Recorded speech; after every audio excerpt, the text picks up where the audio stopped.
Hello students, तो कैसे हैं आप सब। Welcome to Phychem classes.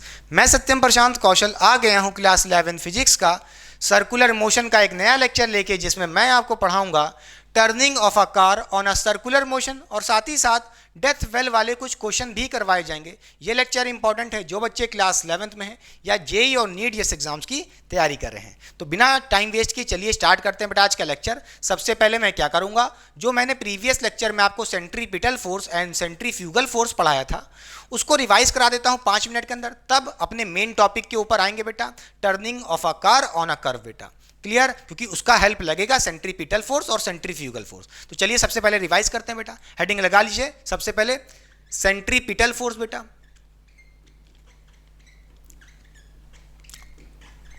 पहला सेंट्रीपिटल फोर्स और दूसरा मैंने पढ़ाया था आपको प्रीवियस लेक्चर में सेंट्रीफ्यूगल फोर्स बेटा।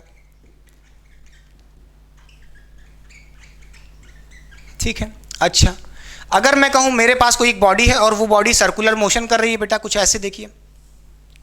ठीक है, ये कोई भी m मास की मेरी बॉडी है, क्या है, m मास की कोई बॉडी है बेटा, सेंटर से मान लीजिए ये डिस्टेंस है बेटा, ये सर्कुलर मोशन कर रही है, कैसे, एंटी क्लॉकवाइज। क्लियर है। अच्छा, अब आपको पता होगा इस मास पे क्या लगेगा, सेंट्रीपिटल एक्सेलेरेशन लगेगा कि नहीं लगेगा, बोलिए, toward the centre along the radius बेटा, सेंट्रीपिटल एक्सेलेरेशन लगेगा AC बेटा, इस तरफ बेटा। क्लियर। अगर मैं बात कर रहा हूं सेंट्रीपिटल फोर्स की, वो आपने पढ़ा था, वो फोर्स कौन सा फोर्स था, बोलिए, toward the centre along the radius, बोलिए, in the direction of acceleration बेटा, क्योंकि ये फोर्स कैसी है, एक रियल फोर्स है, नोट करिएगा, ये एक रियल फोर्स है। Clear, in the direction of acceleration होती है, या कह लो सेंट्रीपिटल फोर्स जो होगी बेटा वो किस डायरेक्शन में होगी, इस तरफ होगी, सेंट्रीपिटल बेटा। ठीक है, समझ गया, इस डायरेक्शन में होगी, जिस डायरेक्शन में एक्सेलेरेशन होगा उसी के डायरेक्शन में होगी सेंट्रीपिटल फोर्स। अच्छा, सेंट्रीपिटल फोर्स का जो कॉन्सेप्ट था, ये कौन सा कॉन्सेप्ट था, ये इनर्शियल फ्रेम में था, आपने देखा था ना, ये किसके लिए वैलिड था, इनर्शियल फ्रेम बेटा। इनर्शियल फ्रेम आपने पढ़ा था, मैंने बताया था आपको प्रीवियस क्लास में, क्या, इनर्शियल फ्रेम यानी कि एक्सेलरेशन इक्वल टू 0 होगा ऑब्जर्वर का। क्लियर, अगर मैं कहूं ये जो ऑब्जर्वर है बेटा एक ग्राउंड पे बैठा है और जब ये इसके मोशन को देखेगा, इस मास m के सर्कुलर मोशन को देखेगा बेटा, इसको क्या लगेगा, इसको ये लगेगा कि एक फोर्स टुवर्ड द सेंटर है, net force toward the centre वही होती है हमारी सेंट्रीपिटल फोर्स। इसको तो यही लगेगा कि अंदर की तरफ एक फोर्स लग रही है, क्या, सेंट्रीपिटल फोर्स बेटा। क्लियर, क्योंकि इसका एक्सेलरेशन कैसा है, 0 है, क्योंकि ये तो ग्राउंड पे है बेटा। ठीक है कि नहीं, ठीक है। अच्छा, क्लियर, तो जो भी सेंट्रीपिटल का कॉन्सेप्ट था बेटा वो क्या था, इनर्शियल फ्रेम में था, या कह लो ऑब्जर्वर जब इस फ्रेम से बाहर ग्राउंड पे बैठा हुआ है, या कह लो इसका एक्सेलरेशन 0 है, ग्राउंड पे है। ठीक है, इसके हिसाब से जब ये मोशन ऑफ द बॉल को देखेगा जिसका मास m है, तो उसको क्या लगेगा, एक फोर्स इसके ऊपर क्या लग रही है, टुवर्ड द सेंटर, बोलिए, net force toward the centre is known as centripetal force बेटा। क्लियर, और ये centripetal force in the direction of centripetal acceleration होता है AC। क्लियर, AC इधर होगा और उसी के डायरेक्शन में सेंट्रीपिटल फोर्स है। क्लियर। अच्छा बेटा, कोई दिक्कत नहीं। और आपने पढ़ा था जो सेंट्रीपिटल फोर्स का जो फॉर्मूला था बेटा, क्लियर, इसका जो फॉर्मूला था वो आपने पढ़ा था, एक फॉर्मूला था mv²/r था और एक दूसरा फॉर्मूला था क्या, mr⍵²। ये दो फॉर्मूले आपने सेंट्रीपिटल फोर्स के पढ़े थे बेटा। क्लियर। अच्छा, अब आइए बात करते हैं सेंट्रीफ्यूगल फोर्स। मैंने आपको कहा था ये एक अनरियल फोर्स है, मैंने क्या कहा था, ये एक अनरियल फोर्स है। तो पहले तो लिख लीजिए बेटा इसके बारे में, क्या, ये हमारी एक अनरियल फोर्स है, क्या है, अनरियल फोर्स है। ठीक है, अनरियल फोर्स है, और या कह लो एक सीडो फोर्स है, क्या क्या कह लो, एक सीडो फोर्स है, सीडो फोर्स है बेटा। सीडो फोर्स वो फोर्स होते हैं जो झूठे वाले फोर्स होते हैं। सीडो का मतलब क्या होता है, झूठा, फॉल्स, झूठा फोर्स है, एक अनरियल फोर्स है, एक इमेजिनरी फोर्स है सेंट्रीफ्यूगल फोर्स। ऐसा होता नहीं है, हम अज्यूम कर लेते हैं, हमें लगता है। क्लियर कि नहीं क्लियर, मेरी बात समझिएगा, ये एक अनरियल फोर्स है। अच्छा बेटा, आइए बात करते हैं, अगर मैं कहूँ यहाँ पे कोई बॉडी है और वो बॉडी एक सर्कुलर मोशन कर रही है, कोई मास m की बॉडी है और ये बेटा एक सर्कुलर मोशन कर रही है जैसे यहाँ कर रही थी। क्लियर, अब आपको पता होगा सेंट्रीपिटल एक्सेलेरेशन ऑलवेज कैसा होता है, toward the centre of circle, बोलिए, अलोंग द रेडियस, तो AC इस डायरेक्शन में होगा। क्लियर, बोलिए हाँ या ना। अच्छा, मगर जो अब मैं बात करूं सेंट्रीफ्यूगल फोर्स की, सेंट्रीफ्यूगल फोर्स की, तो उस पे जो फोर्स होगा इस मास पे वो कहाँ होगा, कहाँ होगा, opposite to the direction of acceleration. Acceleration इस डायरेक्शन में है तो इस पे फोर्स अपोजिट लगेगी, यानी कि जो सेंट्रीफ्यूगल फोर्स होगा बेटा in the direction opposite to the acceleration होगा। एक्सेलेरेशन इधर है, इस पे सेंट्रीफ्यूगल फोर्स इस डायरेक्शन में लगेगी। क्लियर? ठीक बेटा, समझ गए? क्योंकि आपने पढ़ा था सीडो फोर्स वो फोर्स होती हैं जो एक्सेलेरेशन के डायरेक्शन के अपोजिट लगती हैं, हाँ या ना? बोलिए, ये सब मैंने बहुत डिटेल में पढ़ाया था पिछले क्लास में। क्लियर? अच्छा, यानी कि आप कह सकते हो, अगर मैं बात करूं सेंट्रीफ्यूगल फोर्स की, पहले नोट करिएगा, ये जो सेंट्रीफ्यूगल फोर्स होता है या कह लो सीडो फोर्स, क्या किस पे एक्ट करता है? बोलिए बेटा, ये किसके लिए वैलिड होता है? सिर्फ नॉन इनर्शियल फ्रेम के लिए बेटा। किसके लिए? नॉन इनर्शियल फ्रेम के लिए। ठीक है, नॉन इनर्शियल फ्रेम या कह लो, नॉन इनर्शियल फ्रेम का मतलब क्या होता है? जब ऑब्जर्वर का acceleration not equal to zero हो बेटा, एक्सेलेरेशन जीरो ना हो ऑब्जर्वर का, इसका मतलब क्या है? ऑब्जर्वर का एक्सेलेरेशन जीरो नहीं, इसका मतलब यह है कि ऑब्जर्वर इसी फ्रेम में बैठा होगा, इस मास के ही ऊपर बैठा है, हाँ या ना? मैंने अपने ऑब्जर्वर को इस फ्रेम में ही डाल दिया है, अपने ऑब्जर्वर को इसी के ऊपर बैठा दिया है। क्लियर कि नहीं क्लियर? तो इसको क्या लगेगा? इसको क्या लगेगा? इसको ये लगेगा कि एक भाई जब ये सर्कुलर मोशन करेगा तो क्या लगेगा? ये पीछे की तरफ जा रहा है, इधर खिसक रहा है। क्लियर? इमेजिनरी करेगा, क्या इमेजिन करेगा कि मुझे कोई एक फोर्स लग रही है, झूठी फोर्स।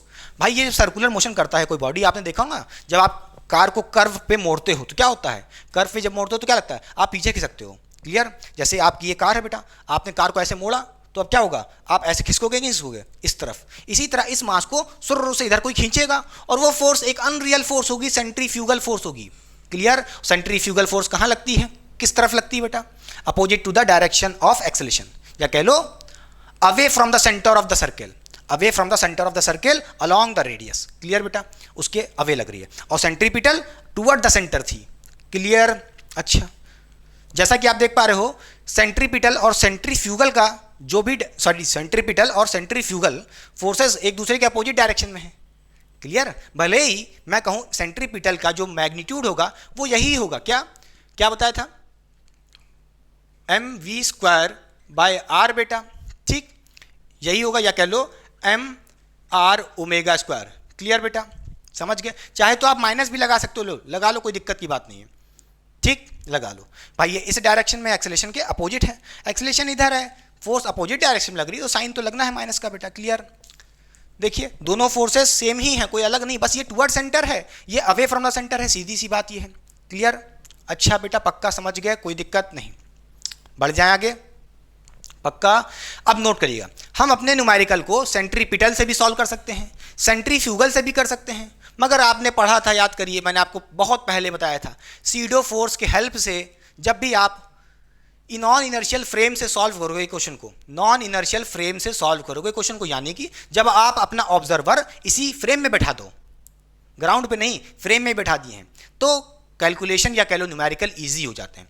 तो आज के लेक्चर में हम सारे क्वेश्चन जो करेंगे वो with the help of centrifugal force करेंगे। बस कुछ नहीं करना है, उस मास पे हमें आउटवर्ड फोर्स लगा देना, सेंट्रीफ्यूगल फोर्स, जिसकी वैल्यू कितनी होगी बेटा? मैग्नीट्यूड की बात करें तो mv²/r या mr⍵², सीधी सी बात है। क्लियर? समझ गए बेटा? कोई दिक्कत नहीं। अच्छा, तो चलिए बेटा अब हेडिंग लगा लीजिए, turning of a car on a curve. Revise करा दिया मैंने प्रीवियस लेक्चर में जो भी पढ़ाया था, पक्का? चलिए,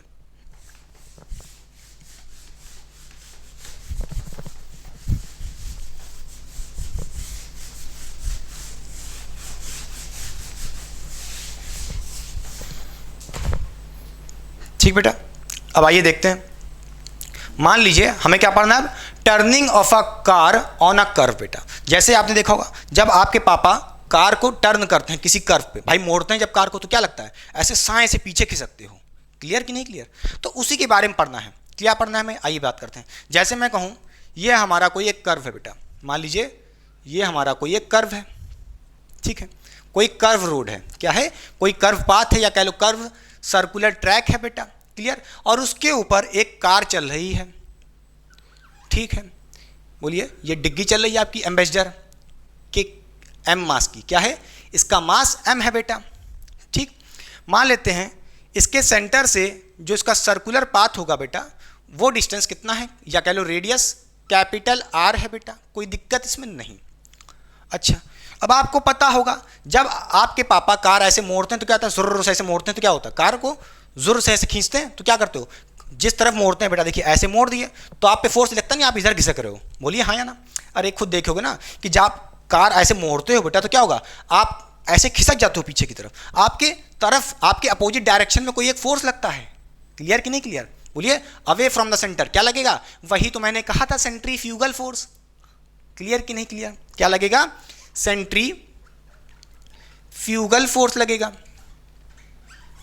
कोई दिक्कत बेटा, ठीक है, इस तरफ एक सेंट्रीफ्यूगल फोर्स लगेगा, कोई दिक्कत नहीं। अच्छा भाई, किसी v वेलोसिटी से आप चल रहे थे, मान लेते हैं किसी v वेलोसिटी से चल रहे थे, आपके ऊपर क्या लगा, सेंट्रीफ्यूगल फोर्स कितना लगेगा, इसकी वैल्यू आपने पढ़ी है बेटा, क्या पढ़ी थी बोलिए, एक था कितनी होती है mv²/r बेटा, हम इस फॉर्मूले को लेते हैं, ठीक है। अब माइनस नहीं लगा रहे हैं क्योंकि डायरेक्शन तो हम दिखा ही रहे हैं कि अपोजिट डायरेक्शन में है। क्लियर। अच्छा अब देखिए बेटा, हम v स्पीड से चल रहे थे, या कह लो v वेलोसिटी से चले, तो हम पे क्या लगेगा, एक सेंट्रीफ्यूगल फोर्स आउटवर्ड लगेगा बेटा, कार ऐसे जा रही होगी, उस पर बाहर की तरफ ऐसा लगेगा ये कार खिसकना चाहती है, बोलिए हाँ या ना। अरे आप पे लगे या कार पे लगे, बात तो वही है। क्या होगा, जैसे ही आप v वेलोसिटी चलोगे, जितनी ज़्यादा कार तेज चलाओगे उस कर्व पाथ पे, जितनी ज़्यादा इस टर्न कर्व पाथ पे आप चलाओगे, इस कर्व पाथ पे आप चलाओगे जितनी ज़्यादा वेलोसिटी से, उतनी तेजी से ये कार आपकी सुर सुर ट्रैक से आगे की तरफ खिसकेगी बेटा। क्लियर। धीरे चलाओगे तो ज़्यादा तेज नहीं खिसकेगी उधर, बहुत तेज चलाओगे स्पीड से सुर खिसक जाएगी, और खिसकते खिसकते कहीं ऐसा ना हो जाए कि ये कहीं जाके किसी से टकरा जाए बेटा, डिवाइडर से टकरा जाए। समझ रहे हो कि नहीं समझ रहे हो। क्लियर बेटा। अच्छा, तो क्वेश्चन में आपसे यही पूछता है, फॉर्मूला जो हमको डराइव करना है, what is the maximum velocity of this car for the safe turn, ताकि ये जो टर्न कर रही है कार उसके लिए वो सेफ्टी रहे। मैं पूछ रहा हूं what is the maximum velocity of this car for a safe turn बेटा, ताकि ये सेफ टर्न हो जाए, कोई एक्सीडेंट ना हो जाए। तो हमें क्या बताना है बेटा, हमें जो डराइव करना है फॉर्मूला वो करना है maximum velocity of car for safe turn, क्या सेफ टर्न बेटा, ठीक है, समझ गए। क्लियर बेटा। अच्छा देखिए बेटा, कोई दिक्कत इसमें नहीं बेटा। सेफ टर्न का मतलब क्या होता है, इसका मतलब पहले समझिए, इसका मतलब क्या होता है। सेफ टर्न का मतलब ये होता है कार डू नॉट स्लिप। इसका मतलब ये है कि भाई कार जैसे चल रही सर्कुलर पाथ पे वो चलती रहे, ना ये कार आगे की तरफ स्लिप करे ना ही इस तरफ स्लिप करे। समझ रहे हो कि नहीं समझ रहे हो।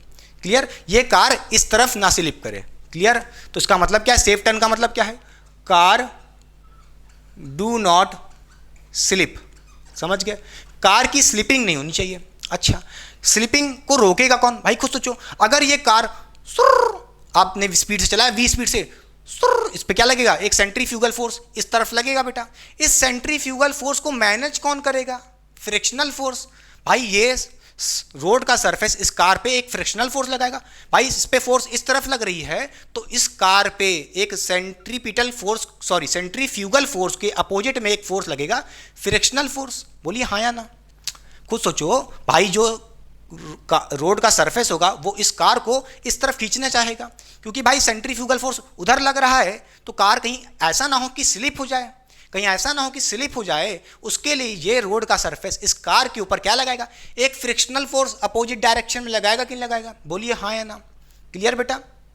अच्छा, मैं कहूं आपसे कि ये फ्रिक्शनल फोर्स कितना लगाएगा, भाई मैक्सिमम फ्रिक्शनल फोर्स जितना लगाना होगा, क्लियर, या कह लो लिमिटिंग फ्रिक्शन जितना लगा सकता है उतना लगाने की कोशिश करेगा बेटा। ठीक है, ये लगेगा। मगर आपने बहुत तेज वेलोसिटी की है तो आपका पता है v की वैल्यू बढ़ाओगे तो सेंट्रीफ्यूगल फोर्स बढ़ेगा, सेंट्रीफ्यूगल फोर्स बढ़ेगा तो इस तरफ वाला फोर्स बढ़ जाएगा, तब तो ये चाह के भी नहीं रोक पाएगा। तो वही मैं पूछ रहा हूं कि मैक्सिमम फ्रिक्शनल फोर्स जो इसको रोक सकता है, क्लियर, वो क्या होना चाहिए। आइए देखते हैं बेटा। मैं बात करूं अगर मैक्सिमम फ्रिक्शनल फोर्स की, तो वो क्या होना चाहिए भाई, वो सेंट्रीफ्यूगल फोर्स से कम होना चाहिए। खुद सोचिए, सेफ टर्न के लिए क्या होना चाहिए, ये मैक्सिमम फ्रिक्शन, जो ये फ्रिक्शन फोर्स लग रहा है, मैक्सिमम जितना लगना चाहिए लग सकता है। क्लियर। ये इस सेंट्रीफ्यूगल फोर्स से क्या होना चाहिए, ज़्यादा होना चाहिए, ताकि ये इधर ना जाए कार। भाई ये फ्रिक्शनल फोर्स ज़्यादा लगेगा, बोलिए क्या होना चाहिए, ग्रेटर होना चाहिए, या कह लो मैक्सिमम होना चाहिए।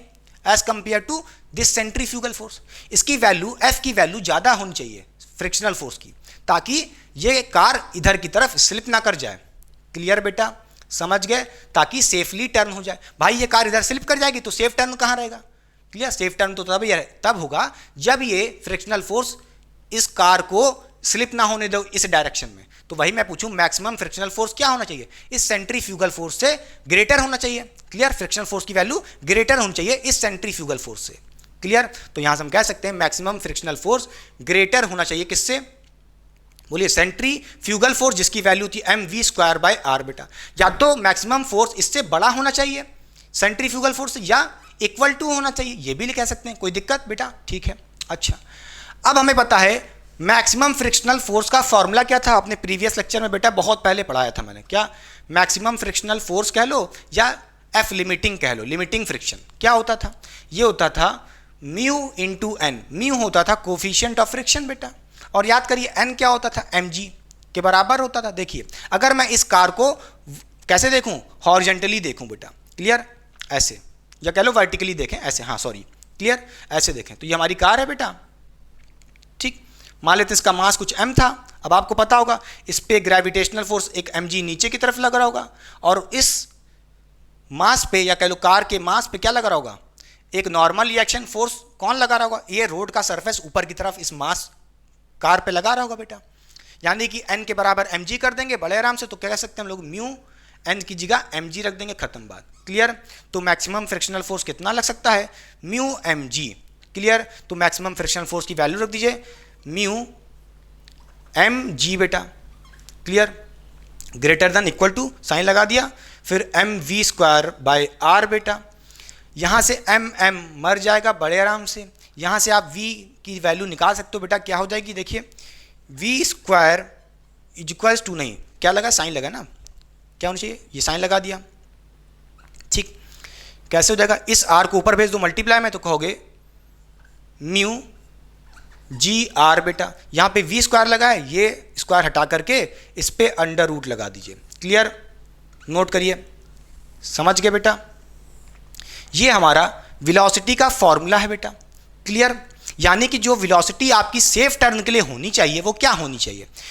Under root mu g r. Under root mu g r से या तो इसकी वेलोसिटी कम होनी चाहिए, म्यू जी आर की वैल्यू से कम होनी चाहिए।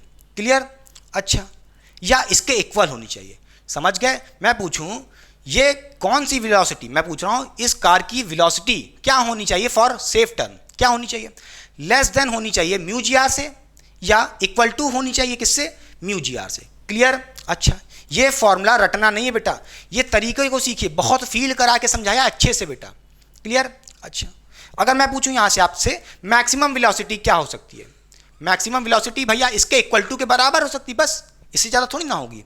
क्लियर, क्या होनी चाहिए? म्यू जी आर, खत्म बात। समझ गए भाई? लेस देन इक्वल टू, या तो इक्वल टू होनी चाहिए तो मैक्सिमम हो जाएगी।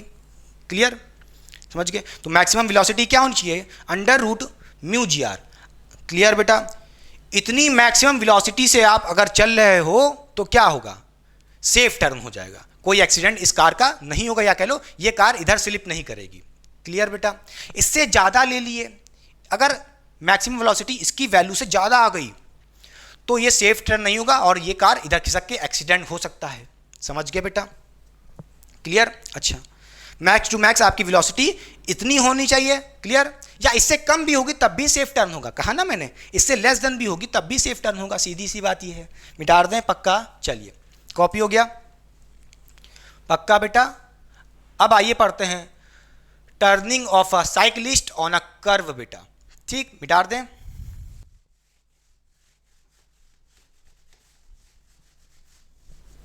तो चलिए बच्चों पढ़ते हैं टर्निंग ऑफ अ साइक्लिस्ट और अ बाइक राइडर बेटा। इस तरह के भी बेटा क्वेश्चंस आते हैं, तो ध्यान से देखिएगा, अभी बताते हैं। जैसे मैं कहूँ मेरे पास यहाँ पे कोई एक सर्कुलर पाथ है बेटा। क्या है? ये हमारी कोई एक सर्कुलर पाथ है, और उस सर्कुलर पाथ पे एक साइकिलिस्ट है, या कह लो कोई बाइक राइडर है। बना देते हैं बेटा उसको। ठीक है, और ये बाइक राइडर या कह लो साइकिलिस्ट कैसे चल रहा होगा? आप सोचोगे इस सर्कुलर पाथ के परपेंडिकुलर चल रहा होगा, ऐसे ऐसे। 90 डिग्री पे, मगर ऐसा नहीं होगा। आप सोच रहे ये साइकिलिस्ट कुछ ऐसे चल रहा होगा परपेंडिकुलर, नहीं बेटा। एक्चुअली में आपको पता है कि अगर कोई सर्कुलर पाथ है, अगर आपने साइकिल चलाई होगी, तो अगर आप ऐसे परपेंडिकुलरली इस सर्कुलर पाथ पे एकदम 90 डिग्री पे चलोगे तो क्या होगा, पीछे की तरफ गिर जाओगे बेटा। मगर अगर आप कुछ एंगल से चलोगे, देखिए ये आपका सर्कुलर पाथ है, 90 डिग्री ना होकर के आप कुछ ऐसे झुक करके चलते हो कि नहीं चलते हो। जब भी कोई कर्व पाथ होता है तो आप क्या करते हो, ऐसे झुक करके तब साइकिल मोड़ते हो कि नहीं मोड़ते हो, ताकि आप सेफ टर्न कर सको। बोलिए हाँ या ना। तो आपको, अगर आप साइकिलिस्ट हो और एक सर्कुलर पाथ या कह लो कर्व पे मुड़ रहे हो बेटा, तो ऐसे 90 डिग्री पे नहीं चलोगे। कैसे चलोगे, देखिए बेटा ऐसे कुछ तिरछा होकर के। कैसे लोगे, तिरछा होकर के, ताकि आप अपने सेंट्रीफ्यूगल फोर्स को बैलेंस कर सको। भाई आप ऐसे हो जाओगे तो जो सेंट्रीफ्यूगल फोर्स इधर लग रहा है उसको ये इसका जो नॉर्मल रिएक्शन फोर्स होगा वो बैलेंस कर लेगा। समझ रहे हो कैसे, आइए दिखाते हैं बेटा। अब आपको पता है, जो मान लीजिए ये हमारी साइकिल है बेटा मार्कर, ठीक है, ये ऐसे परपेंडिकुलर 90 डिग्री पे नहीं होगी, ये कुछ टर्न हो गई। देखिए ना, आप कभी साइकिल मोड़ते हो बेटा टर्न पे तो क्या करते हो, कर्व पे ऐसे मोड़ते हो तो क्या करते हो, हल्का सा तिरछा हो जाते हो।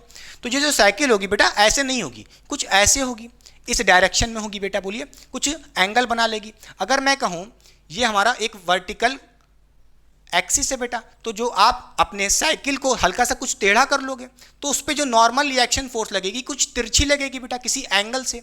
बोलिए, मान लेते ये हमारी नॉर्मल रिएक्शन है और ये एंगल कितना है बेटा, कुछ आपने जो हल्का सा मोड़ लिया है। क्लियर, अपना सेफ्टी के लिए कुछ कर्व पाथ पे मोड़ लिया बेटा। क्लियर, वो मान लेते हैं थीटा एंगल है। क्लियर बेटा, नॉर्मल रिएक्शन ऐसे सीधा नहीं लगेगा, इस बार कैसे लगेगा, ऐसे लगेगा, क्योंकि आप एक साइकिलिस्ट हो या बाइक राइडर हो बेटा, अपनी सेफ्टी के लिए हल्का सा ऐसे मोड़ के कर्व पाथ पे चलाते हैं बेटा। क्लियर, अच्छा। अब आपको पता है इस साइकिलिस्ट पे एक तो ग्रेविटेशनल फोर्स mg लग रहा होगा, ठीक है, कोई दिक्कत नहीं है। अब हमें क्या करना पड़ेगा, हमें इस साइकिलिस्ट का सेफ मैक्सिमम वेलोसिटी क्या हो सकती है, सेफ मैक्सिमम वेलोसिटी क्या हो सकती है। अच्छा, हमें पता है ये साइकिलिस्ट किसी v वेलोसिटी से चल रहा होगा, कोई दिक्कत नहीं बेटा। तो हमें क्या बताना है, what is the maximum velocity, ठीक है, for a safe turn off this cyclist. Clear बेटा, यहां से हम कह सकते हैं हमें क्या पता करना है, मैक्सिमम, बोलिए वेलोसिटी, बोलिए maximum velocity for safe turn. ठीक, अच्छा, क्लियर बेटा, हमें मैक्सिमम वेलोसिटी जाननी है कि क्या मैक्सिमम वेलोसिटी, कितनी मैक्सिमम वेलोसिटी से ये मुड़े बेटा, ठीक है, ताकि ये सेफ टर्न करे, ना स्लिप इधर करे। ठीक, अच्छा। अब आपको पता होगा हमें इस नॉर्मल रिएक्शन फोर्स को रिजॉल्व करना पड़ेगा, क्योंकि ये किसी एंगल से लग रहा है बेटा, थीटा एंगल से। तो एक कंपोनेंट नॉर्मल रिएक्शन का वर्टिकल कंपोनेंट क्या हो जाएगा, ये हो जाएगा एन कॉस थीटा बेटा, ऊपर की तरफ लग रहा होगा। क्लियर, इस साइकिलिस्ट पे वो होगा एन कॉस थीटा बेटा। ठीक, ये हो गया एन कॉस थीटा और एक हो जाएगा एन साइन थीटा इस तरफ। क्लियर, ये हो जाएगा एन साइन थीटा, कोई दिक्कत बेटा। मान लेते हैं ये जो सर्कुलर पाथ है उसका जो यहाँ से लेकर के रेडियस होगा बेटा, ठीक है, वो आर है, कैपिटल आर। क्लियर बेटा, अच्छा। अब यहाँ से हमें क्या करना पड़ेगा, यहाँ से हम डायरेक्टली कह सकते हैं क्या बेटा, आपको पता है जो एन साइन थीटा अंदर की तरफ एक फोर्स लग रहा है, इसको कौन बैलेंस करेगा, सेंट्रीफ्यूगल फोर्स। भाई इस साइकिलिस्ट पे एक आउटवर्ड फोर्स भी तो लग रहा होगा जिसको ये एन साइन थीटा बैलेंस करने की कोशिश कर रहा है, और वो सेंट्रीफ्यूगल फोर्स होगा जो आउटवर्ड लग रहा होगा बेटा। क्या होगा, सेंट्रीफ्यूगल फोर्स बेटा। इसका फॉर्मूला आपने पढ़ा था, क्या था बेटा, जल्दी बताइए, mv²/r बेटा। कोई दिक्कत, यानी कि हम कह सकते हैं अगर हमें मैक्सिमम वेलोसिटी निकालनी है तो क्या करना पड़ेगा, एन साइन थीटा को किसके बराबर करना पड़ेगा, बोलिए सेंट्रीफ्यूगल फोर्स के, तभी तो ये स्लिपिंग नहीं होगी इस डायरेक्शन में। क्लियर, तभी तो ये सेफ टर्न होगा बेटा। सेफ टर्न कब होगा, जब स्लिपिंग ना हो, यानी कि ये साइकिलिस्ट इधर ना जाए, इधर नहीं कब जाएगा, जब एन साइन थीटा बराबर होगा सेंट्रीफ्यूगल फोर्स के। तो इस एन साइन थीटा को बराबर कर दो mv²/r के बराबर। क्लियर, तो यहाँ से कह सकते हैं हम लोग एन साइन थीटा को बराबर कर देंगे किसके, mv²/r बेटा, यही हमारा सेंट्रीफ्यूगल फोर्स है। क्लियर, अच्छा। फिर हमें क्या करना पड़ेगा, एक बात तो तय है, जो ये वर्टिकल फोर्सेस लग रहे हैं बेटा, मोशन इनके अलॉन्ग तो हो ही नहीं रहा है, नेट फोर्स वर्टिकल वाले तो जीरो होंगे, यानी कि एन कॉस थीटा बैलेंस कर रहा होगा mg को, ये दोनों फोर्सेस वर्टिकल वाले इक्वल होंगे। तो हम कह सकते हैं यहाँ से क्या, एन कॉस थीटा किसके बराबर होगा, mg के बराबर होगा, सीधी सी बात है। और इन दोनों इक्वेशंस को अगर हम डिवाइड करते हैं बेटा, क्या करते हैं, डिवाइड करते हैं, तो क्या हो जाएगा, देखिए n कैंसिल हो जाएगा, sine theta upon cos theta क्या हो जाएगा, बोलिए बेटा, ये हो जाएगा टैन थीटा। क्लियर। अच्छा देखिए मास भी कैंसिल हो जाएगा, m तो बचेगा क्या बेटा, v square by g r बेटा। क्लियर भाई, ये जी यहाँ आ जाएगा तो जी आर हो गया, कोई दिक्कत नहीं। फिर यहाँ से आप कह सकते हो v क्या हो जाएगा, v स्क्वायर हो जाएगा अपना क्या, बोलिए, ये हो जाएगा टैन थीटा, बोलिए क्या हो जाएगा, रुकिए एक बार मिटा देते हैं, क्या हो जाएगा बेटा, इसको मिटा दें, फिर से देखिए क्या हो जाएगा, जी आर को इधर भेज दिए, मल्टीप्लाई में हो जाएगा g r tan theta. Clear, ये हो गया हमारा v स्क्वायर बेटा। यहाँ से स्क्वायर हटाएंगे तो यहाँ पे अंडर रूट आ जाएगा, तो यानी कि ये है हमारा maximum velocity of the cyclist for a safe turn, ताकि ये टर्न करे तो सेफली करे बेटा। क्लियर, ये वो मैक्सिमम वेलोसिटी है। क्लियर, नोट करिए इस फॉर्मूले को। यहाँ क्या मिला है, यहाँ मिला है जी आर टैन थीटा। इससे पहले आपने देखा था जब कार थी हमारे पास एक कर्व पाथ पे, तो उस पे फॉर्मूला मैक्सिमम वेलोसिटी का क्या मिला था, म्यू जी आर मिला था। यहाँ पे जी आर टैन थीटा मिल रहा है, नोट करिएगा, सीधी सी बात ये है। क्लियर। अच्छा, ये वो मैक्सिमम वेलोसिटी है। अच्छा बेटा, यानी कि इस वेलोसिटी से अगर आपने हल्की सी भी ज़्यादा वेलोसिटी कर दी, इस वेलोसिटी से g r tan theta under root में, इससे ज़्यादा वैल्यू आ गई अगर, तो याद रखिएगा बेटा, ये साइकिलिस्ट क्या हो जाएगा, सेफ टर्न नहीं करेगा, क्योंकि ये इस तरफ फोर्स बढ़ जाएगा और बेटा एक्सीडेंट हो सकता है। क्लियर, समझ गए, समझ गए बेटा। अच्छा, तो यहाँ से हम ये भी कह सकते हैं कि रिलेशन, आपकी जो वेलोसिटी होनी चाहिए वो लेस देन इक्वल टू किसके होनी चाहिए, अंडर रूट में g r tan theta. Clear, या तो भैया इसके इक्वल हो जाए जो आपने देखा मैक्सिमम वेलोसिटी, या इससे कुछ कम होनी चाहिए। अगर इससे कुछ कम है तो भैया सीधी सी बात है, सेफ टर्न तब तो होना ही है। मगर अगर इस वेलोसिटी से ज़्यादा हो गई आपकी वेलोसिटी, क्लियर बेटा, इस वैल्यू से ज़्यादा आ गई वेलोसिटी आपकी, ज़्यादा कर दी आपने वेलोसिटी, बहुत तेज़ी से मोड़ दी जूम से, तो भैया सेंट्रीपिटल फोर्स बढ़ जाएगा, गिर जाओगे इधर, एक्सीडेंट हो जाएगा, स्लिपिंग हो जाएगी। समझ गए। क्लियर बेटा, समझ गए। तो चलिए बच्चों कुछ करते हैं और क्वेश्चन, मिटा दें पक्का, ये सारे फॉर्मूले नोट करते चलिएगा।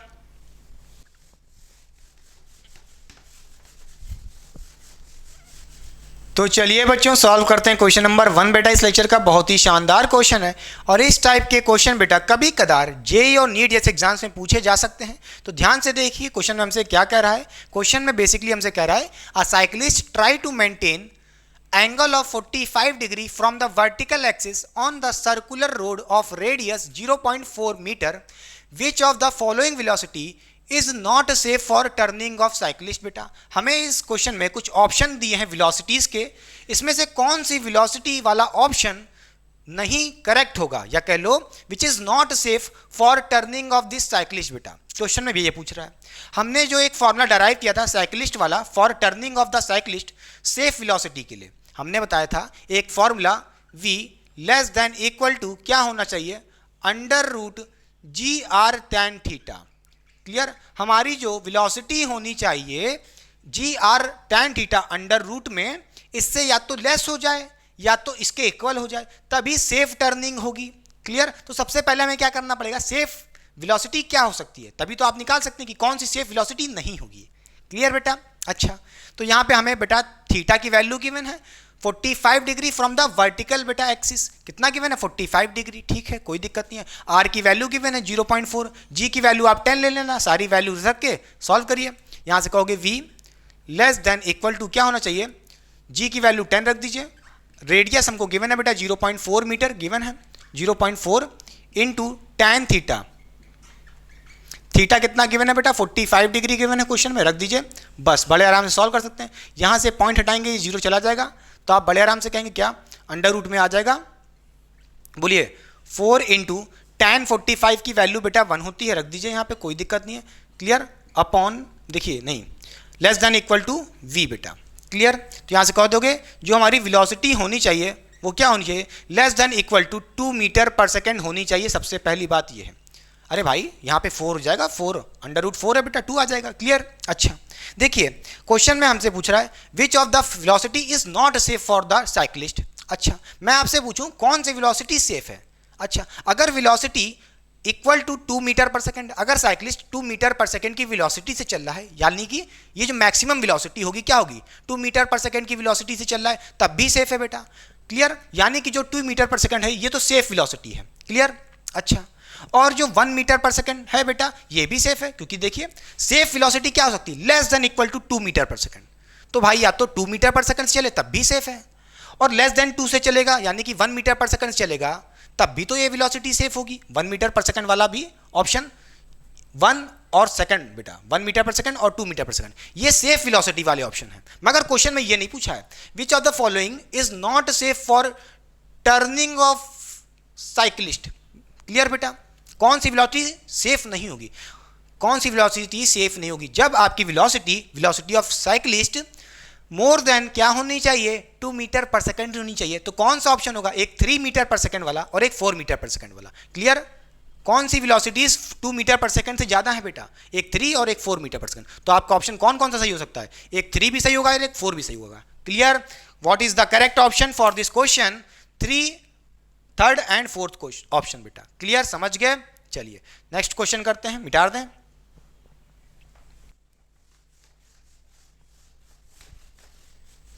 तो चलिए बच्चों सॉल्व करते हैं क्वेश्चन नंबर 2 बेटा इस लेक्चर का। बहुत ही अच्छा क्वेश्चन है ये भी, और ध्यान से देखिए ये question based on the turning of a car on a curve है बेटा। क्वेश्चन में हमसे कह रहा है a car travelling on a level road with a curve of radius 32 metre, the coefficient of static friction between the road and tyre of car is 0.2, और question में हमसे पूछ रहा है what is the maximum velocity of car to avoid slipping बेटा। आइए सबसे पहले एग्जाम्पल को, इस क्वेश्चन को समझते हैं एक डायग्राम से बेटा। मान लीजिए ये हमारा कोई एक कर्व है बेटा, और उसका रेडियस गिवन है कितना बेटा, आर की वैल्यू गिवन है कितनी, 32 मीटर। क्लियर? अच्छा इस कर्व पाथ पे कोई एक कार है बेटा, और वो कार किस वेलोसिटी से चले, किस वेलोसिटी से ये कार चले, ठीक है, ताकि ये जो कार है स्लिपिंग ना करे। क्लियर? क्योंकि आपको पता है इस पे एक सीडो फोर्स लग रहा होगा, या कह लो सेंट्रीफ्यूगल फोर्स इस डायरेक्शन में लग रहा होगा बेटा। क्या लग रहा होगा, FC, यानी कि सेंट्रीफ्यूगल फोर्स इस डायरेक्शन में लग रहा होगा, क्या, mv²/r बेटा। क्लियर? तो उसकी क्या वेलोसिटी होनी चाहिए ताकि ये कार स्लिप ना करे। समझ गए कि नहीं समझ गए? अच्छा अब मैं वो डराइव नहीं करवा रहा हूँ, वो फॉर्मूला तो आपने डराइव कर चुके थे, याद करिए। वो था, बोलिए, आपकी जो वेलोसिटी होनी चाहिए थी, क्या होनी चाहिए थी, बोलिए, less than equal to under root में, बोलिए, μ/g/r होनी चाहिए थे। ये फॉर्मूला आप डराइव कर चुके हैं बेटा। क्लियर? अच्छा अगर मैं पूछूं मैक्सिमम वेलोसिटी क्या हो सकती है, भाई इससे या तो कम हो या तो इसके इक्वल हो जाए, तो इसके जो इक्वल हो जाएगी वही तो हमारी मैक्सिमम वेलोसिटी होगी। तो अगर मैं बात करूं मैक्सिमम वेलोसिटी या कह लो मैक्सिमम स्पीड क्या होनी चाहिए उस कार की, वो क्या होगी, इसके इक्वल होगी बेटा अंडर रूट μ/g/r। समझ गए कि नहीं समझ गए? क्लियर? समझ गए बेटा। देखिए ये कार इस डायरेक्शन में स्लिप तब तक नहीं करेगी या तो इसकी वेलोसिटी इसके बराबर हो जाए, मैक्सिमम वेलोसिटी इतनी होनी चाहिए, या इसकी जो वेलोसिटी होनी चाहिए इससे लेस देन होनी चाहिए। सीधी सी बात है, हमें तो मैक्सिमम वेलोसिटी निकालना, तो ऐसे कर सकते हैं, सीधी सी बात है।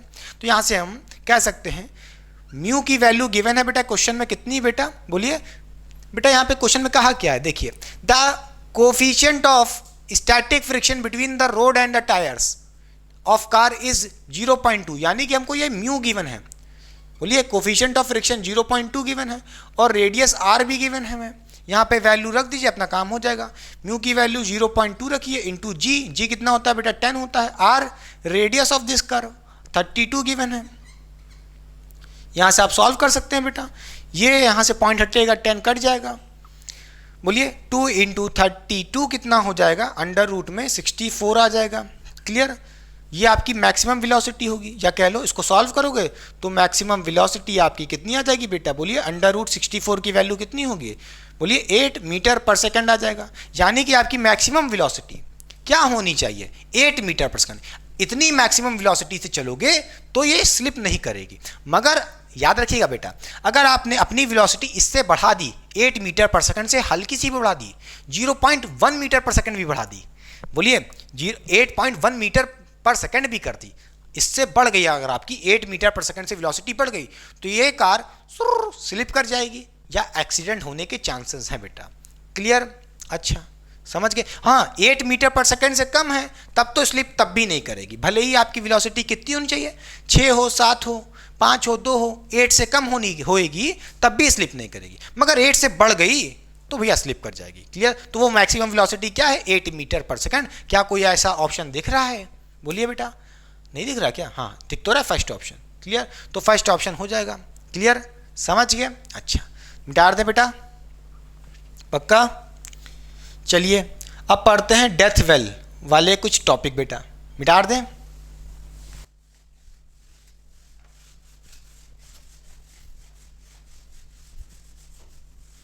तो चलिए बच्चों पढ़ते हैं डेथ वेल क्या होता है और उस पे बेस्ड कुछ न्यूमेरिकल भी करेंगे, साथ ही साथ फॉर्मूले भी डराइव करेंगे। तो नाम क्या है? डेथ वेल बेटा। डेथ का मतलब होता है बेटा मौत और वेल का मतलब होता है कुआं, तो इसको हम लोग मौत का कुआं भी कहते हैं हिंदी में बेटा। और इसको मौत का कुआं क्यों कहते हैं, अभी ये बात आप आगे समझ जाएंगे धीरे धीरे। देखिए होता क्या है, मान लीजिए ये हमारा कोई एक वेल है या कह लो कुआं है बेटा, कैसा शेप होगा? एक सिलिंड्रिकल हॉलो स्ट्रक्चर होगा बेटा। कैसा? हॉलो सिलेंडर के जैसा होगा, अंदर से खोखला होगा बेटा। और ये बहुत छोटा बनाया है मैंने, ये बहुत बड़ा होता है, कम से कम बहुत बड़ा। क्लियर? होता क्या है, इस वेल के अंदर जो भी बाइक राइडर्स होते हैं वो अपनी बाइक को ले जा करके इसके इनर सरफेस पे, इसके इनर कर्व सरफेस पे क्या करते हैं? बोलिए सर्कुलर मोशन करते हैं बेटा, गोल गोल अपनी बाइक को ऐसे इस सिलेंडर के अंदर, इस वेल के अंदर ऐसे गोल गोल गोल गोल इसके इनर सरफेस पे सर्कुलर मोशन करते हैं बेटा, स्टंट करने की कोशिश करते हैं। ये गेम जो है death well basically foreign countries में फेमस है, इंडिया में कम फेमस है। होता क्या है, आइए दिखाते हैं कैसे सर्कुलर मोशन करता है बेटा बाइक राइडर। मान लीजिए ये हमारा बाइक राइडर है बेटा। क्लियर? इस वेल के इनर सरफेस के अंदर बेटा ऐसे ऐसे सर्कुलर मोशन करता है बेटा। क्लियर? समझ के कोई दिक्कत इसमें नहीं। मान लेते हैं जो भी इस वेल का रेडियस होगा वो हमारा कैपिटल आर है, या कह लो इस बाइक राइडर का जो भी सर्कुलर मोशन है उसका रेडियस आर है, दोनों का तो सेम ही रहेगा बेटा, सीधी सी बात है। अच्छा मैं पूछूं इस बाइक राइडर की क्या सेफ मैक्सिमम वेलोसिटी होनी चाहिए ताकि इसको कोई दिक्कत ना हो बेटा, कहीं ये टकरा ना जाए, एक्सीडेंट ना हो। क्यों? देखिए अगर इस बाइक राइडर की वेलोसिटी कम होगी तो बेटा ये नीचे आने लगेगा, ये स्लिप करने लगेगा डाउनवर्ड बेटा। ठीक है? अगर ये डाउनवर्ड स्लिप करने लगा, भाई ये तो ऐसे से गोल गोल गोल गोल गोल गोल घूम रहा है बेटा। क्लियर? इसको वो वेलोसिटी मेंटेन करके रखनी पड़ेगी ताकि ये बाइक राइडर नीचे ना स्लिप होने लगे। अगर ये नीचे स्लिप होने लगा तो नीचे जाके टकरा जाएगा और उसकी मौत हो जाएगी, तभी तो इसको कहते हैं मौत का कुआं या कह लो डेथ वेल। क्लियर बेटा? अच्छा अब आपको पता होगा, मैं कहूं मुझे क्या चाहिए, इस बाइक राइडर की सेफ मैक्सिमम वेलोसिटी चाहिए। क्या चाहिए? बोलिए, हमें मैक्सिमम या कह लो मैक्सिमम वेलोसिटी या वी मैक्स कह लो, मैक्सिमम वेलोसिटी ऑफ, बोलिए मैक्सिमम वेलोसिटी ऑफ राइडर। ठीक है? या कह लो बाइक राइडर, सीधी सी बात है, for safe purpose, for safety. Clear? ताकि वो सेफ भी रहे बेटा। क्लियर? कोई दिक्कत इसमें नहीं। अच्छा अब इस पे, इस बाइक राइडर पे जब ये गोल गोल इस वेल के इनर सरफेस पे सर्कुलर मोशन बेटा ऐसे कर रहा होगा तो उस पे कौन कौन से फोर्स एक्ट करेंगे पहले वो दिखाने की कोशिश करते हैं। आइए देखते हैं। आपको पता होगा भाई इस पे क्या लग रहा होगा, एक तो ग्रेविटेशनल फोर्स, वो तो ऑलवेज लगता है बेटा डाउनवर्ड। क्लियर? कितना लग रहा होगा ग्रेविटेशनल फोर्स? mg बेटा। मान लीजिए इस बाइक राइडर का जो भी मास होगा, मान लेते हैं इसका जो मास है बेटा वो m है बेटा, तो इस पे क्या लग रहा होगा, एक डाउनवर्ड फोर्स mg लग रहा होगा। क्लियर? अच्छा और एक इस पे क्या लग रहा होगा, नॉर्मल रिएक्शन फोर्स। जो ये डेथ वेल होगा इसका जो इनर सरफेस होगा वो इस बाइक राइडर पे क्या लगाएगा, बोलिए नॉर्मल रिएक्शन फोर्स लगाएगा, बोलिए ऐसे लगाएगा। क्लियर? समझ गए? एंड ये नॉर्मल रिएक्शन फोर्स इस डेथ वेल का सरफेस लगाएगा इस मोटर वाले, बोलिए मोटर बाइकर के पूरा। क्लियर? इस डायरेक्शन में। कोई दिक्कत बेटा? अच्छा देखिए बेटा ये ऐसे ऐसे जब गोल गोल घूम रहा होगा और इसके ऊपर एक डाउनवर्ड फोर्स लग रही है, अगर ऊपर की तरफ कोई फोर्स नहीं हुई तो ये बाइक राइडर नीचे आ जाएगा, स्लिप कर जाएगा, टुर्र से नीचे टकरा जाएगा और इसकी मौत हो जाएगी। तो आपको पता है भाई ये जो बेटा वेल होगा इसका जो सरफेस होगा बेटा क्या होगा, रफ होगा। ठीक है। अगर रफ होगा तो इस पर एक फ्रिक्शनल फोर्स भी लगेगा, और वो फ्रिक्शनल फोर्स किस डायरेक्शन में होगा नोट करिएगा, सबसे इंपॉर्टेंट बात। अगर देखिए बेटा ये सर्कुलर मोशन कर रहा है, अपने मास की वजह से, ग्रेविटेशनल फोर्स की वजह से नीचे आना चाहेगा, इसको रोकेगा कौन? Frictional force. बोलिए फ्रिक्शनल फोर्स क्या होता है? The force which opposes the relative motion. ये नीचे आना चाहेगा बाइकर अपने ग्रेविटेशनल फोर्स की वजह से, तो इसको अपोज करेगा कौन? फ्रिक्शनल फोर्स ऊपर की तरफ लग के। क्लियर कि नहीं क्लियर? तो इस बाइक राइडर के ऊपर फ्रिक्शनल फोर्स ऊपर की तरफ लगेगा। क्लियर? हमारे 3 फोर्स लग रहे हैं, एक ऊपर की तरफ फ्रिक्शनल फोर्स, एक ग्रेविटेशनल फोर्स mg इधर, और एक इनवर्ड क्या लग रहा है? Normal reaction force. एक बात और नोट करिएगा, इस नॉर्मल रिएक्शन फोर्स को कौन बैलेंस करने की कोशिश करेगा? Centrifugal force. बोलिए क्या लगता है? Outward from the centre. भाई ये का सर्कुलर पाथ है, इससे आउटवर्ड लगेगा सेंट्रीफ्यूगल फोर्स बेटा। क्लियर? कैसे लगेगा? आउटवर्ड। कौन सा फोर्स? सेंट्रीफ्यूगल बेटा, बोलिए सेंट्रीफ्यूगल। ठीक है, इसका फॉर्मूला आपने पढ़ा था, क्या होता था बेटा? इसकी वैल्यू क्या होती थी? mv²/r बेटा। कोई दिक्कत नहीं। अच्छा, अब आपको पता है, यहां से आप कह सकते हो ये जो नॉर्मल रिएक्शन फोर्स है इसको कौन बैलेंस कर रहा होगा? एक आउटवर्ड फोर्स, एक अनरियल फोर्स, सेंट्रीफ्यूगल फोर्स। कितना? mv²/r। तो n यानी कि नॉर्मल रिएक्शन फोर्स इसके बराबर होगा mv²/r। पहले ये लिख लेते हैं बेटा यहां से। क्लियर? यहां से कहोगे n इक्वल टू क्या होगा?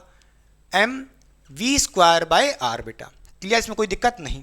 अच्छा, और यहां से आप कह सकते हो, अगर मैं पूछूं कि इस बाइक राइडर के लिए, सेफ्टी के लिए, जो इसके वर्टिकल फोर्सेस है बेटा, इनको देखिए बेटा, सबसे इंपॉर्टेंट तो यही है। देखिए ये जो बाइक राइडर है सेफ कब होगा? जब ये डाउनवर्ड स्लिप ना करे। जब ये डाउनवर्ड स्लिप ना करे, इसका मतलब क्या है? जो फ्रिक्शनल फोर्स होनी चाहिए इसको नीचे ना आने दे। यानी कि आप ये कहोगे जो फ्रिक्शनल फोर्स होनी चाहिए वो इस mg से ज्यादा होनी चाहिए, ग्रेटर होनी चाहिए। हाँ या ना? क्लियर बेटा? यहां से आप कह सकते हो जो आपकी फ्रिक्शनल फोर्स होनी चाहिए, maximum frictional force, sorry frictional force नहीं, मैक्सिमम फ्रिक्शनल फोर्स की बात कर रहा हूं, जितनी लग सकती है frictional force, maximum frictional force क्या होनी चाहिए? ग्रेटर देन होनी चाहिए किससे? mg से, ग्रेविटेशनल फोर्स से। ठीक है, तभी तो ये बाइक राइडर स्लिप नहीं करेगा नीचे, और स्लिप अगर कर गया तो बेटा अंदर कहीं जाके लड़ जाएगा और मर जाएगा। ठीक है, तो इस फ्रिक्शनल को अपनी वैल्यू इसको इतनी मैक्सिमम करनी पड़ेगी ताकि ये नीचे ना आए। यानी कि इससे mg से फ्रिक्शनल फोर्स की वैल्यू ग्रेटर होनी चाहिए। क्लियर? मैक्सिमम फ्रिक्शनल फोर्स की वैल्यू mg से ग्रेटर होनी चाहिए। ठीक है, ताकि ये राइडर डाउनवर्ड स्लिप ना कर जाए। क्लियर? फील आया? अच्छा, समझ गए होगे बेटा, अब तो कोई दिक्कत नहीं। अगर मैं बात करूं मैक्सिमम फ्रिक्शनल फोर्स की, वो क्या होगी बेटा? निकाल लेते हैं। एफ मैक्स बेटा, मैक्सिमम फ्रिक्शनल फोर्स क्या होता है बेटा? आपने पढ़ा था, म्यू इंटू एन। म्यू होता है स्टैटिक कोफिशिएंट बेटा, बोलिए फ्रिक्शन ऑफ कोफिशिएंट। क्लियर? अच्छा, एन क्या होगा? एन आप देख चुके हो बेटा, कितना है? mv²/r। यहां पे n इक्वल टू mg मत कह देना भैया, हमेशा की तरह अनपढ़ की तरह रट लियो, n इक्वल टू mg। ऐसा नहीं है जो अभी मैंने पहले दिखाया था। क्लियर हो रही बात? साइक्लिस्ट वाले केस में हमेशा नहीं होगा ऐसा। तो n क्या होगा बेटा? देखिए इस बार n को कौन बैलेंस कर रहा है? mv²/r। या यहां से देख लो बेटा, इसके इक्वल है mv²/r बेटा, कोई दिक्कत नहीं। तो यहां से कह सकते हो मैक्सिमम फ्रिक्शनल फोर्स कितना लग रहा होगा? Mu mv²/r। कोई दिक्कत इसमें? इस मैक्सिमम फोर्स की वैल्यू रख दीजिए। मैक्सिमम फ्रिक्शन कितना लग रहा है? बोलिए म्यू mv²/r बेटा। क्लियर? अच्छा, क्या होना चाहिए? ग्रेटर देन, बोलिए ग्रेटर देन होना चाहिए ये वैल्यू किससे? mg से बेटा। m कैंसिल हो जाएगा, यहाँ से कट जाएगा बड़े आराम से, तो यहाँ पे v² बड़े आराम से आ जाएगा बेटा। क्या? देखिए यहाँ से कहोगे v² ग्रेटर देन और इक्वल टू होना चाहिए किससे बेटा? देखिए g है इधर, ऊपर r भेज देंगे तो क्या हो जाएगा? gr हो जाएगा मल्टीप्लाई में, इस म्यू को नीचे भेज देंगे। क्या? म्यू। म्यू यानी कि बोलिए कोफिशिएंट ऑफ फ्रिक्शन। ठीक है, यहाँ पे स्क्वायर भी लगा बेटा, स्क्वायर को हटा करके इस पे अंडर रूट लगा देंगे, बात तो वही है। क्लियर? तो नोट करिएगा ये फॉर्मूला, ये रिलेशन बेटा, ये वो वेलोसिटी है, इस वेलोसिटी से अगर ये बाइक राइडर गोल गोल सर्कुलर मोशन करेगा तो ये इसके लिए सेफ रहेगा। क्लियर? अच्छा, वो वेलोसिटी क्या होनी चाहिए? √gr/μ से क्या होनी चाहिए? बोलिए √gr/μ से क्या होनी चाहिए? ग्रेटर देन होनी चाहिए वेलोसिटी, तभी इस बाइक राइडर के लिए सेफ वेलोसिटी होगी। सीधी सी बात है। क्लियर बेटा, इस वैल्यू से ज़्यादा होनी चाहिए वेलोसिटी, क्लियर, या इक्वल होनी चाहिए, सीधी सी बात ये, क्लियर। अच्छा समझ गए बेटा। अगर मैं पूछूं यहाँ से मैक्सिमम वेलोसिटी कितनी हो सकती है फॉर दिस राइडर, ताकि वो उसके लिए सेफ रहे, क्या हो सकती है, मैं पूछूं मैक्सिमम वेलोसिटी, कुछ नहीं बेटा, जो भी है उसके इक्वल कर दो, खत्म बात भाई। देखिए ये हो जाएगा √GR/μ बेटा, क्लियर, समझ गए। जो आपकी वेलोसिटी होनी चाहिए इससे क्या होनी चाहिए, ज़्यादा होनी चाहिए, समझ गए, नहीं ये नहीं हो सकता, समझ गए। मैक्सिमम वेलोसिटी नहीं कह सकते इसमें कुछ भी भाई, मैक्सिमम वेलोसिटी आप इससे ग्रेटर कुछ भी ले सकते हो, मैं समझ रहा था आप यही सोचोगे कि आपका आंसर ये होगा मैक्सिमम वेलोसिटी, ना इस बार ऐसा नहीं होगा, खुद सोचिए, ये नहीं होगा बेटा, हम समझ गए, आप लोग सोच रहे हो यही हम समझ गए थे, बस यही रिलेशन याद करिए, क्यों कह रहे हैं समझिए भाई। आपकी वेलोसिटी इस वाली वैल्यू से ज़्यादा हो सकती है, अब वो वेलोसिटी कुछ भी हो सकती है, कितनी भी ग्रेटर ले लो भाई, ज़्यादा लेने से कोई दिक्कत नहीं है, अगर इससे कम ले लिए तो स्लिप कर जाओगे और एक्सीडेंट हो जाएगा, मर जाओगे, तभी तो कहते हैं डेथ वेल, समझ गए। तो ये रिलेशन नोट करिए सबसे पहले, पक्का समझ गए, हो गया। चलिए अब एक क्वेश्चन करते हैं इसके ऊपर, बोलिए, मिटा दें सब, मिटा दें पक्का। चलिए देखिए,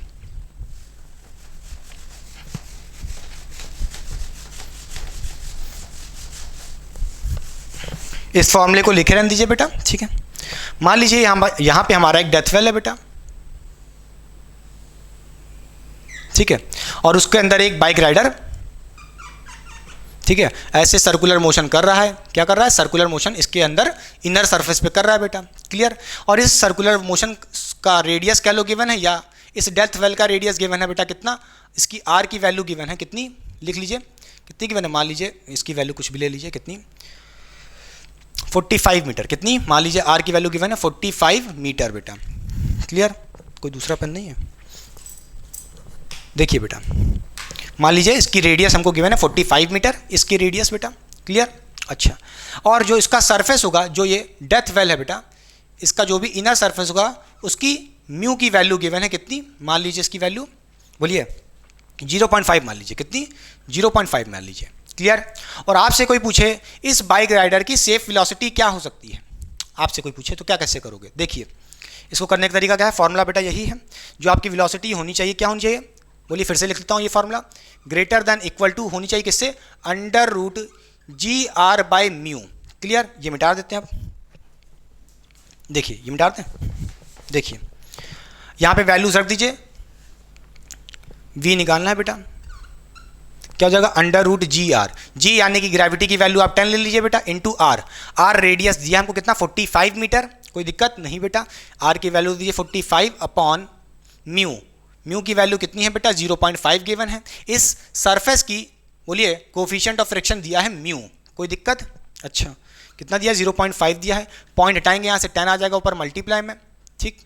अच्छा ये बेटा जाएगा 1 जा और ये जाएगा 2 जा, 2 × 45 होता है बेटा 90, और 90 × 10 कितना हो जाएगा 900 हो जाएगा, तो अंडर रूट में कितना आएगा 900 आएगा, क्लियर, ठीक है, क्लियर। इसको सॉल्व कर लेंगे तो कितना आ जाएगा बेटा, √900 का 30 आ जाएगा बड़े आराम से वैल्यू।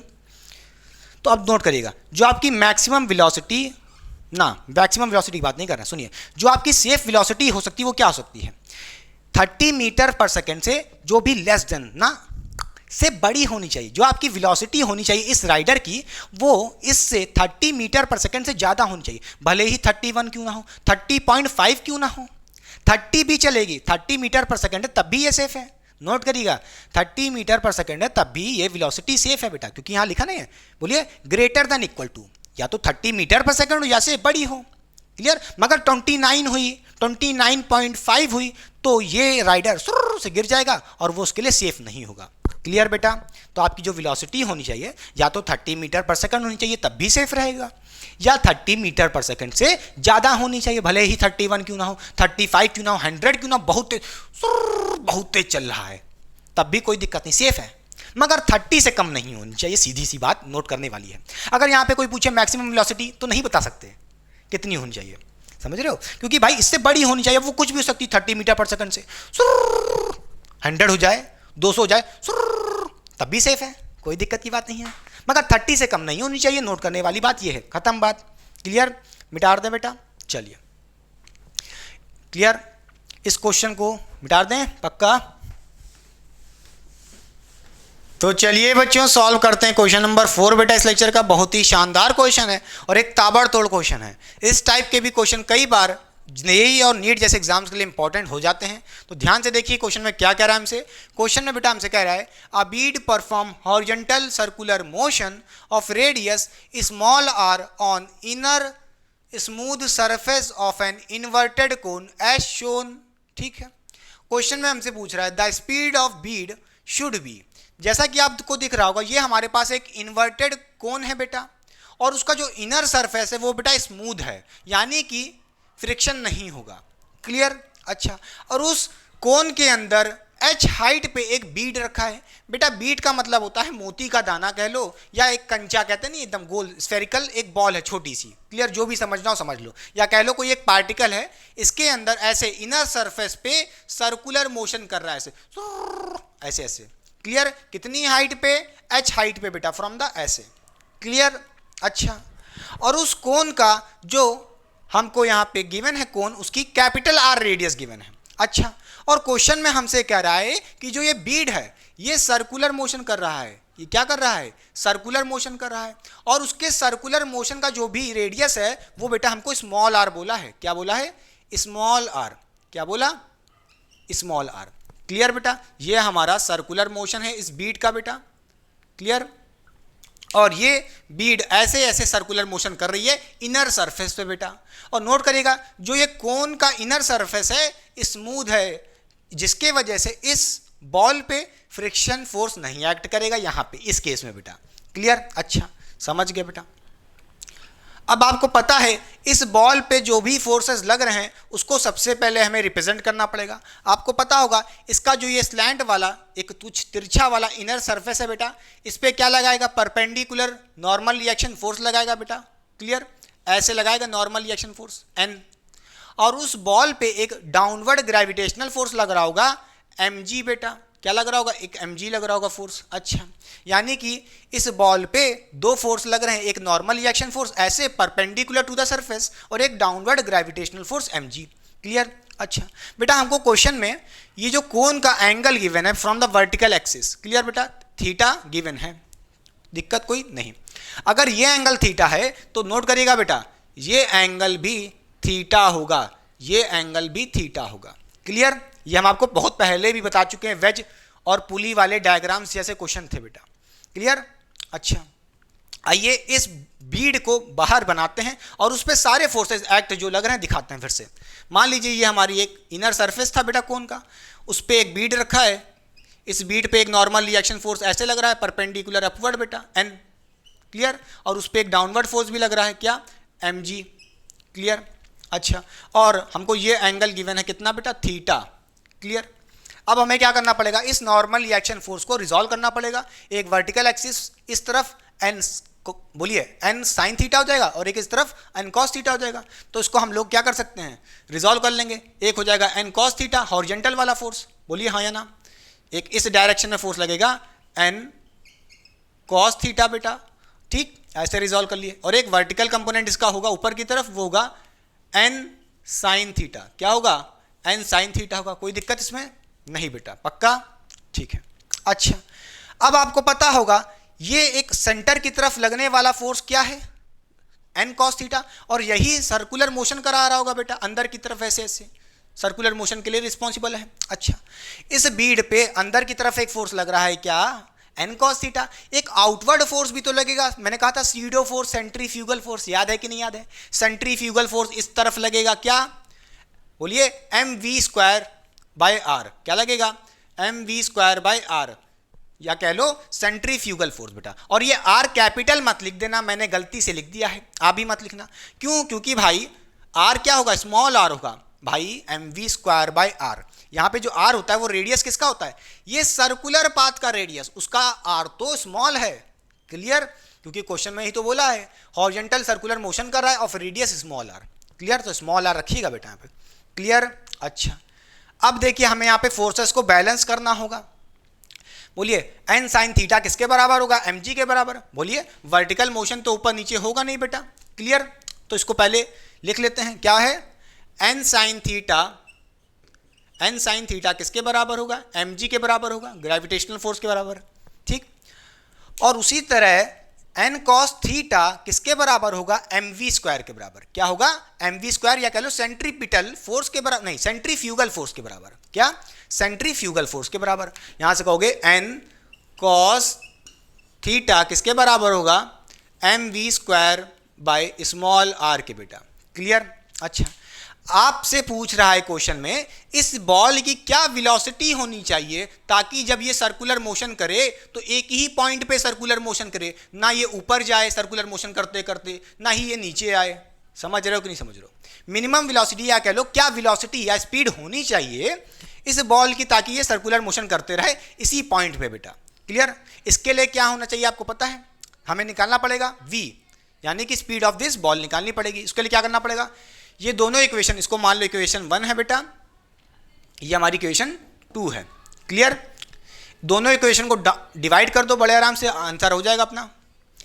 एन कैंसिल हो जाएगा, sine theta by cos theta होता है बेटा tan theta, clear, equals to, देखिए बेटा ये एम कैंसिल हो जाएगा, बचेगा क्या, g अपॉन वी स्क्वायर, और ये जो नीचे r है ये ऊपर चला जाएगा तो हो जाएगा जी आर ऊपर हो जाएगा, और अपॉन क्या बचा, वी स्क्वायर, क्लियर। यहां से आप कह सकते हो वी स्क्वायर क्या हो जाएगा बेटा, वी स्क्वायर इधर भेज दोगे, टैन थीटा नीचे भेज दो, तो वी स्क्वायर इक्वल्स टू हो जाएगा g r upon tan theta, clear.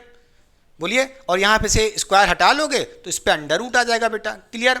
तो ये अपनी स्पीड होनी चाहिए ऑफ द बीड, या कह लो इस बॉल की या बीड की स्पीड होनी चाहिए ताकि ये एक जगह पे ही सर्कुलर मोशन करते रहे। कोई दिक्कत बेटा, g r upon tan theta under root के अंदर, क्लियर बेटा, ये वेलोसिटी होनी चाहिए।